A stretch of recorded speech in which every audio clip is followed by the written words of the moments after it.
বন্ধুসকল, প্ৰত্যেক স্বাধীন দেশৰ একোখন নিজা সংবিধান থাকে। আমাৰ দেশ ভাৰতৰো এখন সংবিধান আছে। এই সংবিধানখনত আমাৰ দেশৰ নীতি নিয়ম আৰু আইন কানুনসমূহ লিপিবদ্ধ হৈ আছে।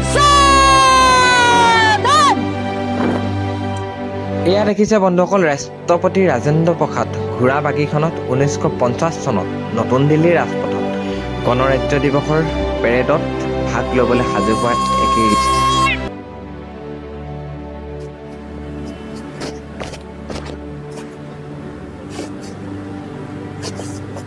ভাৰতবৰ্ষ স্বাধীন হোৱাৰ আগৰে পৰাই আমাৰ দেশ ভাৰতৰ বাবে এখন নিজা সংবিধান ৰচনা কৰাৰ বাবে চিন্তা চৰ্চা কৰা হয়।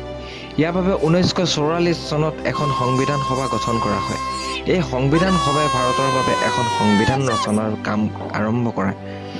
এই উদ্দেশ্যে 1947 চনত 29 আগষ্টত ডক্টৰ ভীমৰাও আম্বেদকাৰৰ নেতৃত্বত এখন খচৰা সমিতি গঠন কৰি লোৱা হয়।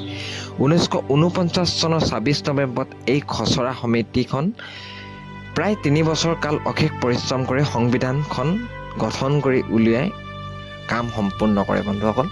বন্ধুসকল, সংবিধান সভাৰ সভাপতি ডক্টৰ ৰাজেন্দ্ৰ প্ৰসাদে এই খচৰা সংবিধানখনত চহী কৰে আৰু সংবিধান সভাত গৃহীত হয়।